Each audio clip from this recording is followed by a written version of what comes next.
Ring, ring. One moment. My receptionist held up her finger as she answered the phone. The boy in the front of her waited patiently, shifting his weight from foot to foot. A mahogany-skinned boy dressed in a black jacket, onyx glasses, and a baseball cap stood quietly rocking back and forth. His fingers tapped the counter in a nervous rhythm, a small tick that betrayed the storm under his calm exterior. His thoughts began to drift as they often did when he was left to his own devices. What am I doing here? I shouldn't be here. He glanced over his shoulder to check to see if anyone was watching. Luckily, the waiting room seemed wrapped up in their own worlds.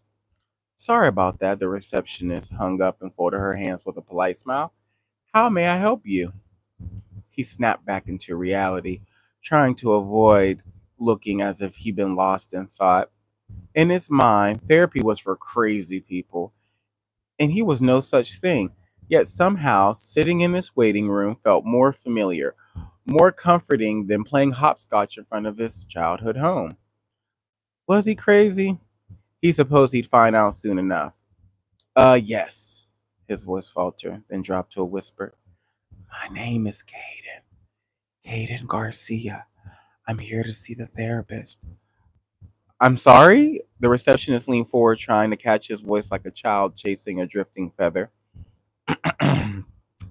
My name is Kayden Garcia. I'm here to see the therapist. Her eyes widened. Oh my goodness, you're Kayden Garcia from Kayden's World. My son loves your show. Actually, our whole family does. She hurried around the desk, her hands flying as she spoke. We watch it all the time. She dug into her pocket for her phone. Selfie. Before he could object, she pulled him closer, pressing her cheek to his and snapping the photo. Kayden forced a smile, grateful, because he's been taught to be, but he didn't miss the whispers spreading through the room. In seconds, recognition rippled through the waiting room. Phones came out, feet shuffled closer. Excuse me. I said, planting myself between Kayden and the group. This is not the place for a fandom moment. He deserves the same respect and privacy you all do. Please refer and return to your seats. They retreated reluctantly, already tapping away at their screens. No doubt posting that they spotted Caden's world in public. But that wasn't my concern. My concern was making sure Kayden felt safe. You okay? I asked, meeting his gaze. Uh, yeah. He looked away, uncomfortable with the eye contact. Let's go. I turned and led the way through the door to my office. The hallway was short, but long enough for him to notice the framed photos and arts I collected over the years. When we stepped inside, he paused mid stride. The contrast caught him off guard. Two oversized beanbags and one front of a sleek flat screen and the latest game console. A bookcase stacked with both novels, video games, and board games. A hanging chair overflowing with plush candy, a tablet, and his very own mini fridge. To the left, my framed degrees and family photos lined the walls. I was already seated in the reading nook when I motioned him to come over. He hesitated, then stepped in. The faint scent of the incense met him, and he sank into the soft pillow behind him. His shoulders eased. You feel better? I asked.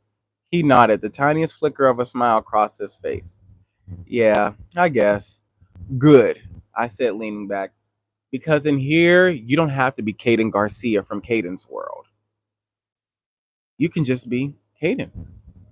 For a second, he just stared at me, as if he were testing the worlds to see if they were true. Outside the office door, muffled voices and the faint buzz of phones reminded me we were only a thin wall away from the real world. But in here, I wanted him to feel like it was another planet entirely, one where people saw the person, not the persona. Before we start, I said, there's one thing I need to do. Okay? He said, what? I said, can you take off that disguise? You're in a safe place, I promise. And that was episode 1 of Kayden's World. Stay tuned for Kayden's World, episode 2, coming on right after I finish this live. Talk to you soon.